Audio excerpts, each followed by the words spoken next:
Em mais de uma paraxá, nesse Shabat maravilhoso. Qual o nome, senhora Rejane? Vai muito bom. É um café da manhã especial de um Shabat. No mundo aí fora gregoriano é um feriadão aí já de Natal, mas a gente não comemora Natal, mas confraternizamos com a família todo o Shabat.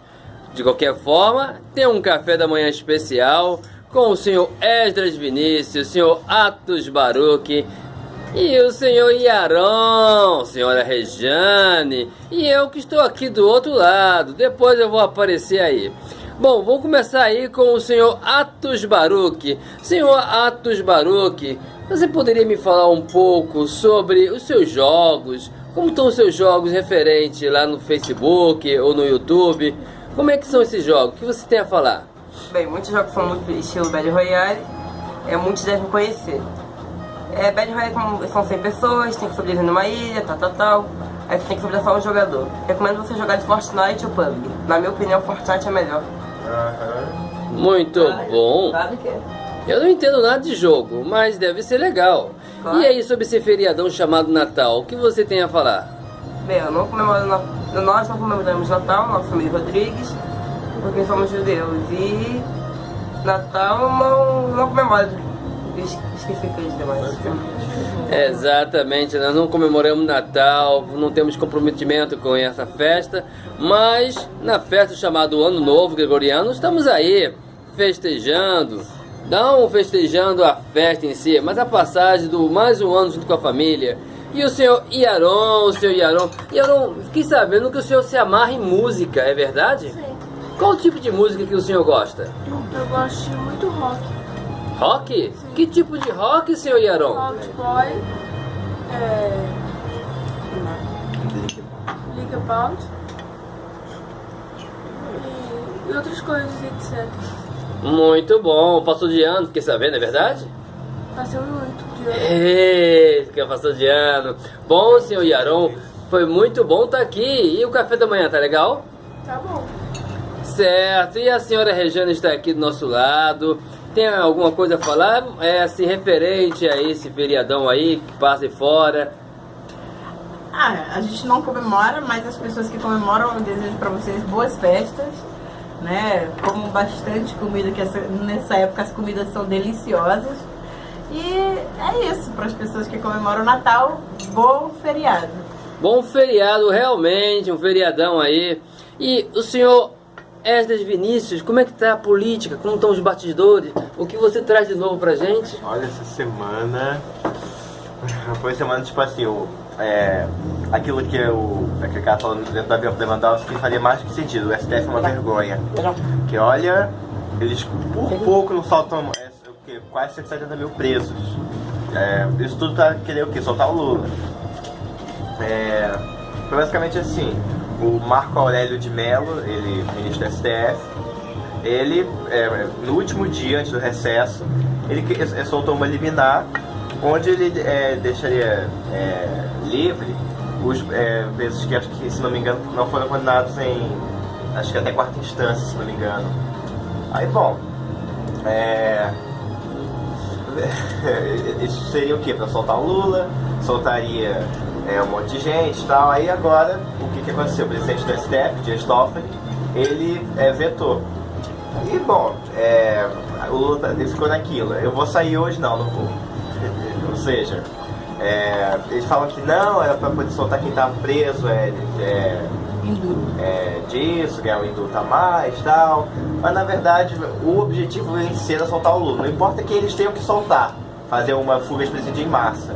O que importa é soltar o Lula para eles. O que importa é literalmente deixar ele livre. E o Toffoli, que é ex-petista, como você vai ver no Twitter, eu vi bastante no Twitter, ontem, antes de ontem. O presidente do PSOL chamou ele de um covarde traidor. Por que ele é traidor? Porque ele traiu o PT, o PSOL, o PCdoB como? Entende? Isso já dá pra você ver muita coisa sobre o que eles são. Entendeu? E você fala de outra gente, porque provavelmente as reuniões da Gleice Hoffmann e tal estão falando que ele é traidor, que ele traiu o PT e tal. Fala a mesma coisa do Temer. Quando o Temer viu que o o VT, o PCdoB, o PSOL estavam caindo, ele decidiu abandonar o barco vermelho e ficou à deriva ele mesmo, quando a Dilma sobrou o impeachment. E o Toffoli praticamente fez a mesma coisa, ele abandonou o PT, tá aí, mas bom, a gente vê que a política brasileira tá no fundo do poço praticamente. Quando a gente tem que falar que um ex-petista é um exemplo de noção de direito. Ele viu que se fosse soltar 160 mil presos, Brasil adentro, ele viu o caos que queria se tornar. Isso tudo só para soltar uma única pessoa. Então, a gente realmente está no fundo do poço. A gente vai depender da Suprema Corte que a gente tem. Vai fazer o quê? A política tá bem agitada, mas o presidente vai assumir aí, né? Vamos ver o que acontece. Hoje é o quê? Acho que hoje é 23, se não me engano. 23, não, hoje é 22. Ele vai assumir daqui a exatos 10 dias, 10 dias? 9 dias. 9 dias. Dia 1º. Eu vou assistir assim, vou passar um novo tal, e dia 1º eu vou estar assistindo na TV a posse do Bolsonaro. Aí quem sabe a gente vira uma Nova Zelândia, né?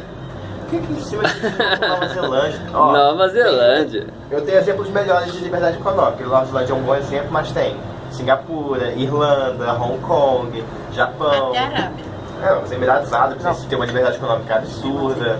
Tem inúmeros países, porque é só Nova Zelândia. Poxa, porque é um paísinho que deu certo. Se eu for me inspirar em um país, eu me inspiro no Japão ou Singapura, porque pra mim são os países top. Ou Hong Kong, que é a maior liberdade econômica do mundo atualmente. Pois é, e esse café da manhã, tá bom? Ótimo. Muito bom. Senhora Regiane, essa paraxá de hoje, como é que foi? O que tem a dizer sobre essa paraxá? Essa paraxá, ela é a porção semanal, né? Ela é a paraxá Vai-Ri. Ela é a última paraxá do livro de Gênesis. É a última porção semanal que a gente vai estar lendo do livro de Gênesis. E quando a gente faz a leitura, é costume a gente falar Hazak, Hazak, Venit, Hazek, que significa força, força, que sejamos fortalecidos. Essa paraxá, ela é triste, mas é também muito bonita e uma das paraxás mais importantes aí da história de Yosef. Finalmente chega ali o finzinho de Yosef, né? Onde o Yaakov, agora chamado Israel, vai abençoar todos os filhos, inclusive ele, na brincadeira lá das bênçãos, ele abençoou 2 filhos do Yosef em especial, e ele faz a inversão das mãos, e ele é repreendido por Yosef. Yosef fala, não pai, o Menaché é o mais velho, a mão direita tem que ficar sobre o Menaché, e a mão esquerda sobre Efraim. E ele fala, não, eu sei o que estou fazendo, se mete na minha vida não. Efraim vai superar Menaché, mas Menaché também vai ser muito grande. O Efraim, ele é a representação do que ele nos representa, né? São os que se espalhariam por todos os cantos da terra e todos seriam reconhecidos por o nome de Israel. Ele fala isso, o próprio Israel fala isso. E ali tem a bênção de todos eles. As mais importantes, que são mais destacadas, são as bênçãos para o Levi, né, que fica responsável pelo ensino da Torá, assim como o Zevulun também é bem ressaltado, porque até hoje tem eles fazem uso dessa bênção de Zevulun e Issacar, que eles são a sociedade, né, lá em Israel, enquanto um trabalha, o outro pensa. Então tem essa sociedade que eles fazem uso disso até hoje lá em Israel. Eles colocam isso em prática.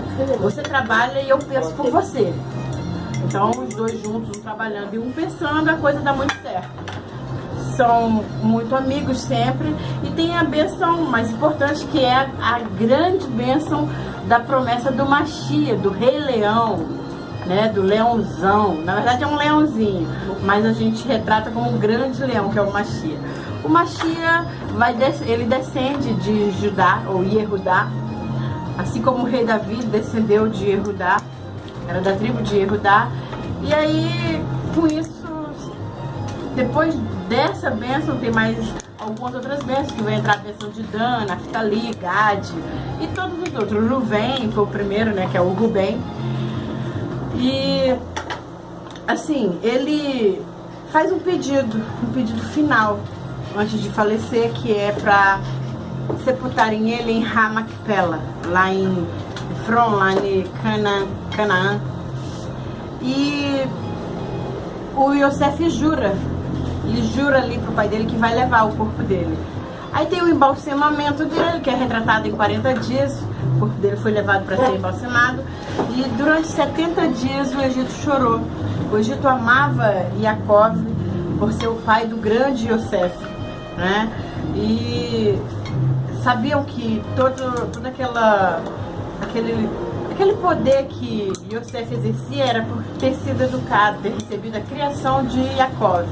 Então, o mérito era de Yaakov. Eles honraram tanto Yaakov porque Yaakov era o pai de José. Então, nesse sentido de honra, a gente se entristece também, é emocionante para achar, porque depois ele fecha os olhos e ele falece. E ele é levado. Tem uma coisa interessante. A comitiva que levou ele para o Egito foram das pessoas mais importantes do Egito, né? Os mais poderosos. E aí, o que acontece quando chega lá em Ramacpela, o Midrash conta, uma historinha do Midrash, que o irmão dele tem uma espécie de confusão. E aí, eu não tenho... Acho que Dan se irrita e Issacar, junto com Dan, ficam chateados e aí acabam ferindo de morte o irmão Esaú. E aí a cabeça de Esaú é decepada nessa briga que eles têm. E aí a cabeça de Esaú rola para dentro do sepulcro lá de Ramacpela e se encontra em Ramacpela Adão e Havá, que é Adão e Eva, Avraham e Sara, Isaac e Rivka, que é Isaac e Raquel, e Yaakov e Lia, e a cabeça de Esaú, de Esav. Então aí finda a história de Israel, de Yaakov, aquele que foi que superou tudo, chega ao falecimento. Ele morre com 147 anos. E aí em seguida, quando eles estão retornando, tô falando muito não.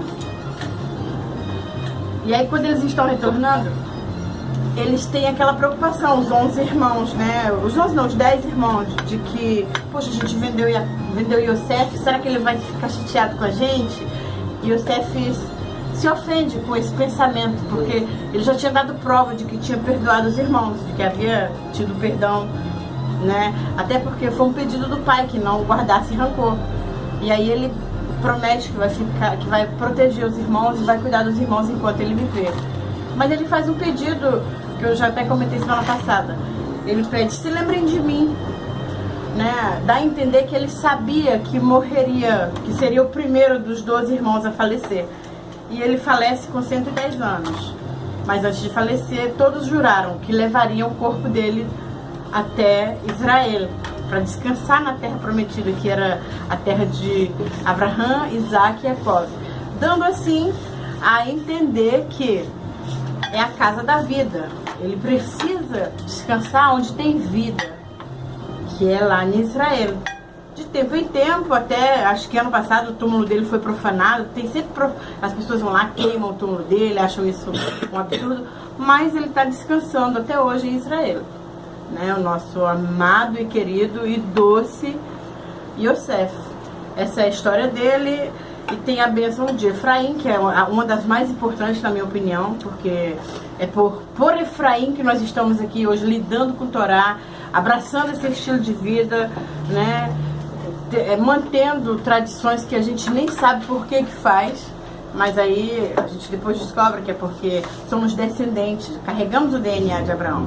Então, por carregar esse DNA, a gente tem esse dever de lembrar e observar o Shabat, com base na vida, sempre tendo a Torá. É isso, é o resumo, é o spoiler da Parashá. Um bom Shabat, um bom final de semana, um beijo e Shabbat Shalom. Shabbat Shalom. Café da manhã, saboroso? Muito bom. Muito bom. E esse pudim aqui, é pudim mesmo? É um bolo de leite. Bolo de leite? Parece um pudim. Como é que faz um bolo de leite? Ai, tem na internet. Tem na internet, é segredo de família, né? Tá na internet. Bom, vou aparecer agora um pouco aí, vou dar o meu palavrear, meu comentário da semana. E segura a tela aí. Até daqui a pouco. Faz 2 perguntas. Fala. Como foi sua semana e como você se sente casado com a nossa amada mãe? Bom, sobre a Rejane, foi a coisa mais acertada que eu fiz na minha vida. De todos os 50 anos de existência, meio século de existência, foi a coisa mais acertada. Realmente, casei com 34 anos, mas valeu a pena esperar. E aí a encontrei pela internet, lá do Maranhão, trouxe para o Rio de Janeiro e me casei com ela. Foi a coisa acertada, vocês também são a coisa mais acertada que eu fiz. E referente à atividade da semana, eu posso falar o seguinte, sobre a questão de honra, né? A questão da honra, família e saber. Foi o ponto alto dessa semana, tá? Segura um pouquinho aí o vídeo balançou, mas ajeitaram. Mas voltando aqui, essa semana foi interessante, porque eu falei sobre honra, família e saber. O que seria honra? Honra é ter instrução, a instrução da matéria secular, e educação, que é a questão do por favor, pois não, até comentei num vídeo desse. Família, propriedade, cuidar da propriedade, e o saber, a justiça. Lidando com essas 3 coisas, você consegue lidar com temer a Deus, Torá, e foi uma das coisas que eu estava estudando, referente a Provérbios, e achei muito bom, muito interessante, porque amarra uma ideia simples de uma sociedade e principalmente a aplicabilidade disso na vida de um monoteísta. Foi o que eu vi essa semana. E aí? Bom, era só isso? Só isso. A todos aí um Shabbat Shalom. Obrigado por estar compartilhando o vídeo. A família agradece e vai ficar como arquivo. Shalom. Shalom.